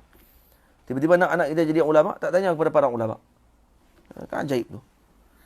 Jadi guru yang ingin kau jadikan panduan, punya sambungan dengan Rasul junjungan. Jadi kalau kita nak jadikan guru kita tu sebagai panduan kita, tengok dulu guru tadi yang macam mana. Adakah guru ini ada sambungan dengan Sayyidina Rasul? Sambungan di sini maksudnya apa dia? Sambungan ilmunya dengan Rasul sallallahu alaihi wasallam. Tamam? Jika dia tidak punya sambungan, apa yang dituntut hanyalah omongan. Kalau dia tidak ada sambungan dengan Nabi sallallahu alaihi wasallam, maka yang diajarkan tadi, yang kita tuntut tadi, ataupun yang dia ajarkan kepada kita hanyalah omong kosong sahaja. Itu pembohongan sahaja sebenarnya, mendakwa-dakwi sahaja. Bertanyalah kepada para ilmuwan, jangan segan untuk dapatkan panduan. Jadi tanyalah kepada para ulama, siapa yang kita nak jadikan panduan? Apa ilmu yang patut kita belajar dulu? Dengan siapa? Boleh tak saya belajar dengan guru ini? Tanya dulu kepada para ulama, baru mereka akan maklumkan kepada kita. Faham? Pergi ke mana-mana pun kena macam tu. Di mana-mana pun jangan tinggal musyawarah. Kerana orang yang tinggalkan musyawarah dia akan menyesal. Kita kalau baru datang belajar, tanya ke orang di tempat tadi yang telah berpengalaman.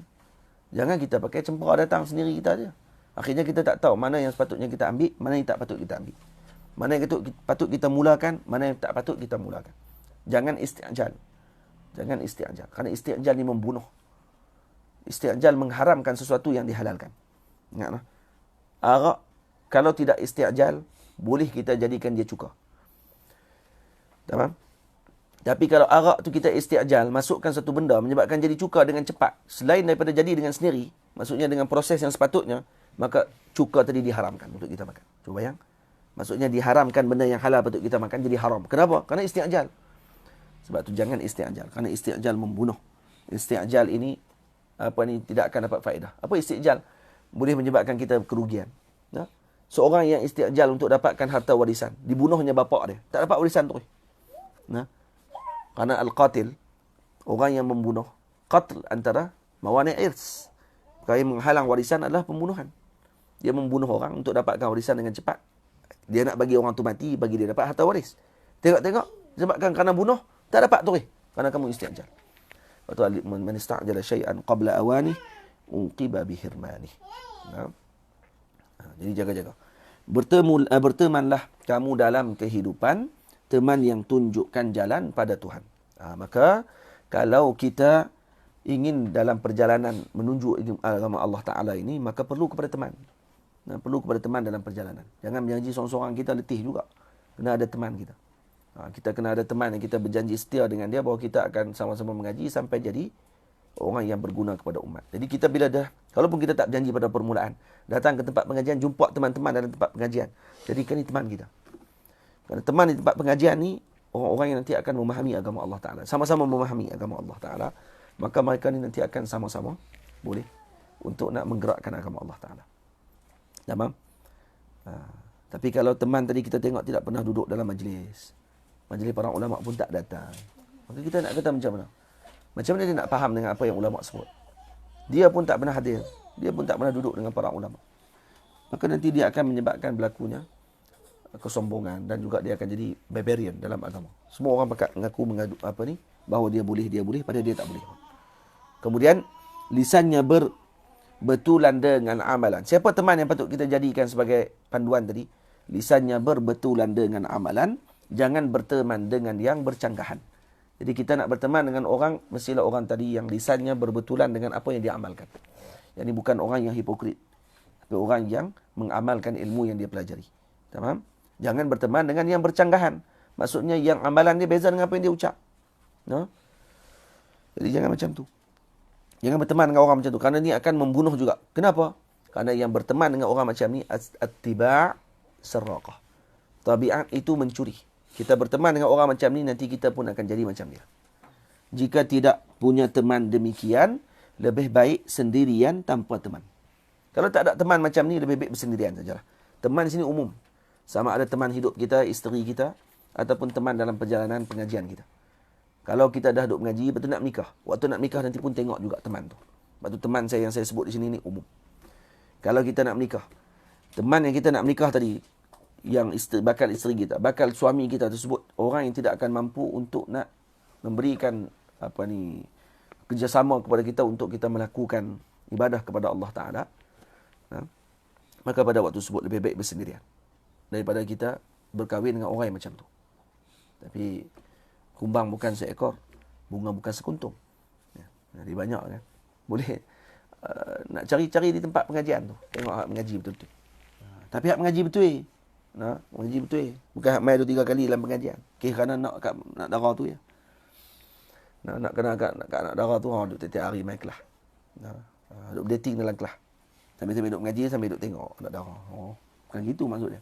Maksudnya yang ni memang datang belajar kerana Allah Subhanahu Wa Taala.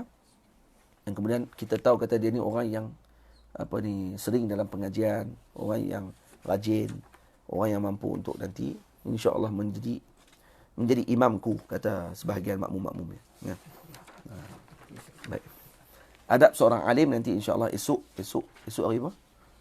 Esok Jumaat tak ada. Hari Sabtu nanti insya-Allah kita akan sambung adab seorang alim insya-Allah taala. Dan juga dan ni ada tiga adab bagi alim. Adab dengan dirinya, adab alim dalam majlis dan juga adab alim bersama dengan para muridnya. Insya-Allah hari Sabtu ni kita akan baca kitab, sambung kitab ini insya-Allah taala. Jadi kita tutup majlis kita pada hari ini dengan bacaan doa al-istighatsah. Jadi sebelum tu saya ucap terima kasih banyak kepada semua yang mengikuti majlis kita, dan 10 malam terakhir ini lazimkan dengan ibadah kepada Allah Subhanahu wa taala. Ya. Dan amalan kita dilipat gandakan oleh Allah Subhanahu wa taala, diberikan kebaikan yang lipat ganda. Ya. Maka perbanyakkan ibadah, perbanyakkan salawat, perbanyakkan sedekah kita. Nah, dan kalau ada yang nak menyumbang dan sebagainya, pihak Matis dan pihak Rawak Jawi terbuka luas untuk tuan-tuan menyumbang dan memberikan bantuan, kerana kita sama-sama untuk membina generasi yang terbaik. Moga-moga Allah Subhanahu wa taala perkenankan niat-niat kita, amin ya rabbal alamin. Insya-Allah. Sallallahu alaihi wasallam Muhammad wa ala alihi wasallam. Saya serah kepada Azrail untuk pimpinan doa.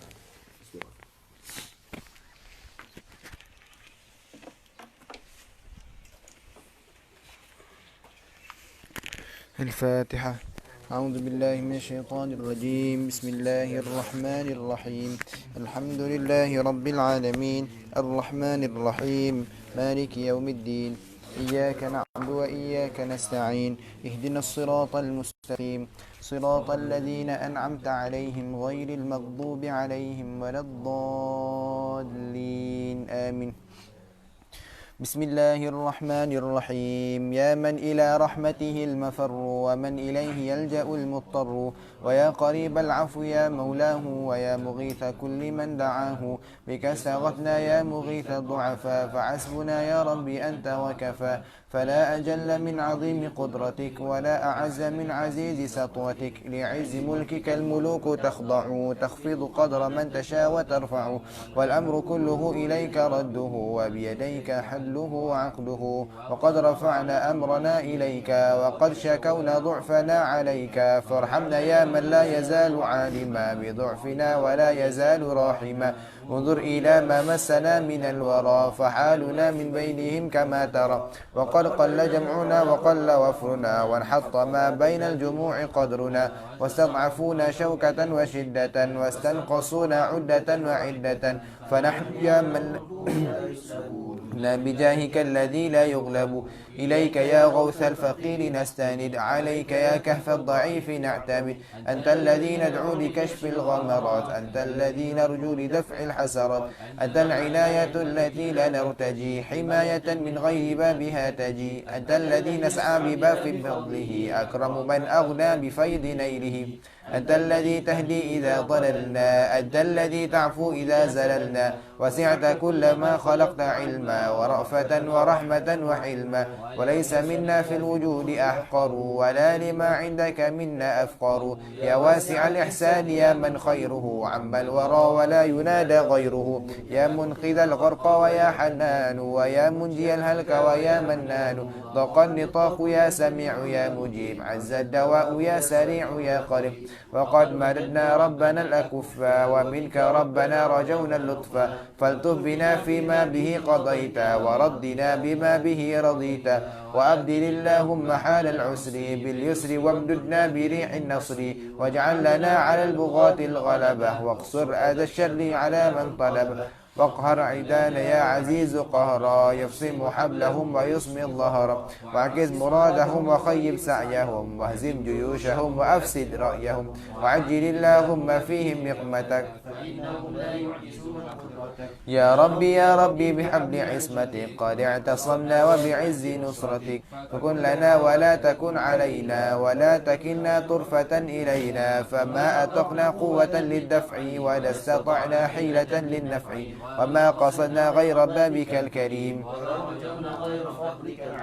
فما رجت من خيرك الظنون. بنفس ما تقول كن يكون. يا ربي يا ربي بك توصل، لما لديك إليك وبك التوسل يا ربي أنت ركننا الرفيع يا ربي أنت حصننا المنيع يا ربي أنلنا الأمن إذا ارتحلنا وإذا أقمنا يا ربي واحفظ زرعنا وضرعنا واحفظ تجارنا ووفر جمعنا واجعل بلادنا بلاد الدين وراحة المحتاج والمسكين واجعل لها بين البلاد صولة وحرمة ومنعة ودولة واجعل من السر المصون عزها واجعل من الستر الجميل حرزها واجعل بصاد وبقاف وبنون ألف حجاب من ورائها يكون وجه سر ملكك العظيم وجاه لا إله إلا الله وجاه خير الخلق يا رباه وجاه ما به دعاك الأنبياء وجاه ما به دعاك الأولياء وجاه قدر الخطب والأوتاد وجاه حال الجرس والأفراد وجاه الأخيار وجاه النجبا وجاه الأبدال وجاه النقبا وجاه كل عابد وذاكر وجاه كل حامد وشاكر وجاه كل من رفعت قدره ممن سترت أو نشرت ذكره وجاه آيات الكتاب المحكم وجاه الاسم الأعظم المعظم يا ربي وقفنا فقراء بين إليك ضعفاء وقد دعوناك دعاء من دعا ربا كريما لا يرد من سعى دعانا بمحض الفضل قبول من ألغى به وامنن علينا منة الكريم واعطف علينا عطفة الحليم وانشر علينا يا رحيم رحمتك وابسط علينا يا كريم نعمتك واخر لنا في سائر الأقوال يا رب واجعل دأبنا التمسك بالسنة الغراء والتنسك واحصل لنا أغراضنا المختلفة فيك وعرفنا تمام المعرفة واجمع لنا ما بين علم وعمل واصرف إلى دار البقاء منا الأمل وانهج بنا يا رب نهج السعداء واختم لنا يا رب ختم الشهداء واجعل بنين فضلاء صلحا وعلماء عاملين نصحا وأصلح اللهم آل الأهل ويسر اللهم جمع الشمل يا ربي وافتح فتحك المبين لمن تولى وأعز الدين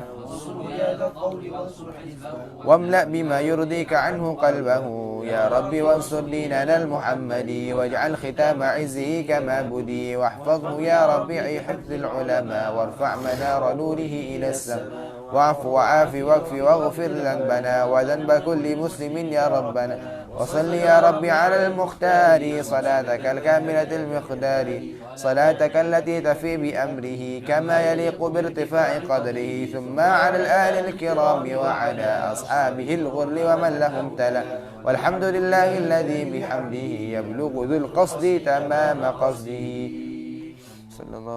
صلى الله عليه وسلم.